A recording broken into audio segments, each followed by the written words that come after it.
Join us on the deep dive ride, where the stories come alive. All right, so picture this. You're scrolling through social media, and boom, a post pops up claiming there's a link between COVID vaccines and strokes. Oh, yeah, I've seen those. Kind of freaky, right? Like you start to second guess everything. It really makes you wonder. Yeah. And with so much information and misinformation swirling around online, Right. it's tough to know what to believe. Absolutely. So that's why we're doing this deep dive. We got to sort through this. We're going to look at research, public health data, Get to the bottom of it. to really figure out if there's a solid connection between COVID vaccines and strokes. Yeah. Or if it's just, another internet scare. You got it. By the end, you'll have the knowledge to make informed decisions about your health moving forward. I like that. But before we get into the nitty-gritty, Yeah. just a super quick reminder about the two main types of strokes. All right. Ischemic strokes. Those are caused by blockages in blood vessels in the brain. Right. And hemorrhagic strokes, Right.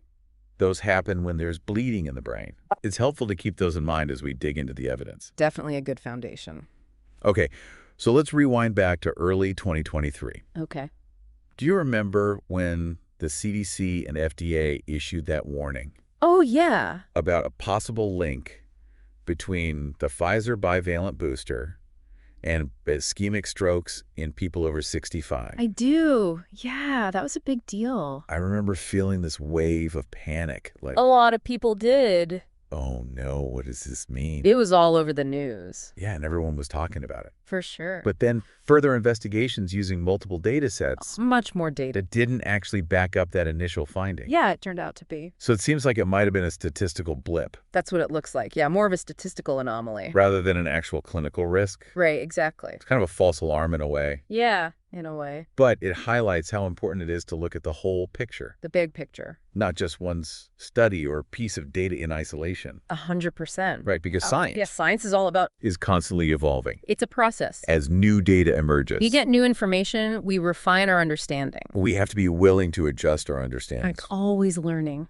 Okay, so let's shift gears a bit Okay. and talk about the research comparing stroke rates in vaccinated versus unvaccinated populations. Right. That seems like a good way to get a broader perspective. Yeah, let's look at the bigger picture. What's interesting is that studies involving millions, Yeah.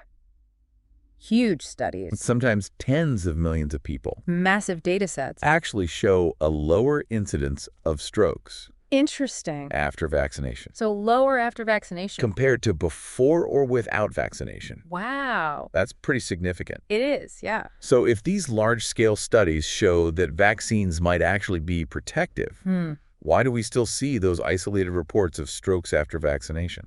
That's the million-dollar question, right? It's a Yes. really good point. It's important to acknowledge that these rare cases do exist, especially with certain vaccines, like the AstraZeneca adenovirus vector vaccine. Yeah, that one's come up a few times. This is often linked to a condition called VITT, VITT. which stands for vaccine-induced immune thrombotic thrombocytopenia. That's a mouthful. I know, right? But let's break it down. Let's simplify it. Essentially, it's a rare but serious immune reaction The body's doing something it shouldn't. where your body, after getting the vaccine, mistakenly attacks platelets, Platelets, those are essential for blood clotting. which are super important for blood clotting. Right. This can lead to blood clots forming, Uh-oh. which can sometimes cause strokes. That's the problem. So while these rare occurrences are definitely something to be aware of, We can't ignore them. the overall data seems to suggest What seems to point to? that the benefits of vaccination Some benefits. likely outweigh the risks. Yeah. We can't forget about the elephant in the room, though. What's that? The risk of stroke after actually contracting COVID-19. Oh, right. That's a big one. Studies show this risk is significantly higher Oh, wow. compared to the risk after vaccination. So you're more likely to have a stroke if you get COVID. That's a powerful argument for the protective benefits of vaccines. It really puts things in perspective. It sounds like the potential risk of stroke from the vaccine Yeah. is far less than the risk of stroke from actually getting COVID-19. That's what the data suggests. It all comes down to weighing the relative risks. Weighing the risks and benefits. And the evidence seems to favor vaccination.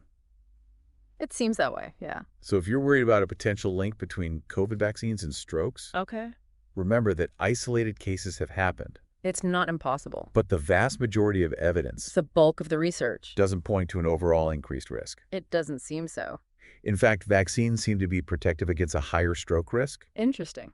associated with actually getting COVID. It's good news. It's so important to get your information from reliable sources, I agree. like healthcare professionals Yeah, talk to your doctor. and reputable health organizations, The CDC, the WHO. rather than social media, which can be a breeding ground for misinformation and anecdotal evidence.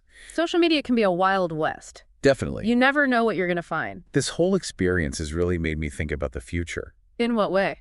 During the pandemic, vaccines became so politicized, Yeah, it was a very divisive issue. and it was incredibly difficult to sift through all the noise to find accurate information. People were getting their information from all sorts of places. Do you think this will impact people's attitudes towards vaccines in future pandemics?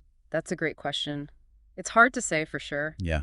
This pandemic definitely highlighted how easily misinformation can spread Right. and how important it is to have trust in scientific evidence and public health institutions. It's almost like we're at a crossroads. A turning point. We can either learn from this experience and build a stronger foundation for informed decision-making, We can do better. or we risk repeating the same mistakes. Hopefully we choose the right path. Well, this has been a really thought-provoking conversation. It has. Thanks for joining us for this deep dive. Thanks for having me. We hope you feel better equipped to navigate the complex world of vaccine information Stay informed. and make decisions that are right for you. You got it. Always talk to your doctor. Your doctor is your best resource. And stay curious. Keep learning. Thank you for tuning in today, for listening.